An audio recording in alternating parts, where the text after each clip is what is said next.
Друзья, всем привет! Вы на канале про Америку не только. Сегодня речь пойдет об этом автомобиле. Это кузов F02 BMW 2015 или 2016 года. Я не знаю, не смотрел, но не принципиально, это уже рестайлинг. Значит, проблема здесь какая? Мотор стоит N55 и он затроил.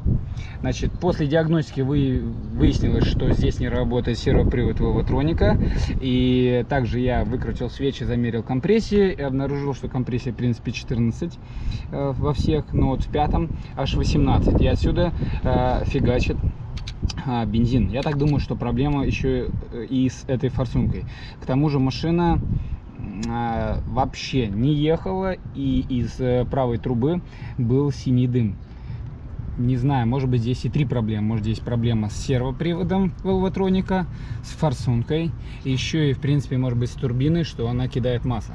Ладно, сейчас разберем, снимем прокладку, снимем клапанную крышку и попробуем проверить форсунки на герметичность.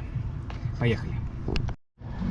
Так, вот уже подразобрал чуть-чуть, открутил топливную рейку, снял провода. И, кстати, уже можно обратить внимание, что внутри форсунки здесь есть топливо, здесь есть топливо, здесь есть топливо, здесь тоже есть топливо, а здесь пусто.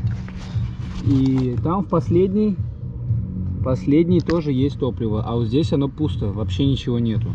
Ладно, сейчас буду спецтулсом снимать все форсунки, прикручу их к топливной рейке, закручу ее здесь на 17 ключик, подключу провода и попробую все это дело покрутить двигатель и посмотреть, какие форсунки работают. Но я так думаю, что уже проблема очевидна. Проблема очевидна, что меняем сервопривод Volvotronic, и я так думаю, что будем менять все форсунки, потому что 70 тысяч миль пробегу, и по очереди их менять как-то совсем нецелесообразно. Один раз взяли и поменяли. Друзья, смотрите, вот таким вот образом я поставил форсунки, разобрал, вытащил их, прикрутил опять на топливную рейку, и смотрите, какое чудо. Сейчас мы увидим, где же у нас проблема. В принципе, стоит просто открыть машину, и вот у нас сразу вот эта форсуночка уже потекла. Если сейчас заводить, попытаться, давайте покажу.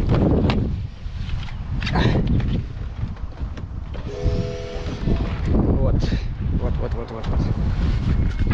Смотрите, вот она, пятая форсунка льет, все остальные не льют. Но я так думаю, что будем менять весь комплект. И я прошу обратить ваше внимание, что здесь стоят тефлоновые колечки, которые необходимо после съема форсунок менять, если вы не устанавливаете новые. Там нужен специальный тулс для замены. Продолжаем. Сейчас будем снимать клапанную крышку. Давайте, друзья, попробуем поймать эту проблему. Вот такой вот звук происходит, когда сервопривод не работает. Продолжаем. В общем, вот он, этот сервопривод Volvotronic. Чтобы его снять, необходимо будет ключик на 13, чтобы эксцентриковый вал вот этот поворачивать. Значит, вот здесь это вот шестереночка с зубчиками, и вот здесь вот стоят в двух местах ограничители. Раз, и с другой стороны два. Вот они как выглядят. Их тоже необходимо демонтировать. В принципе, мы выкручиваем все это в одно крайнее положение.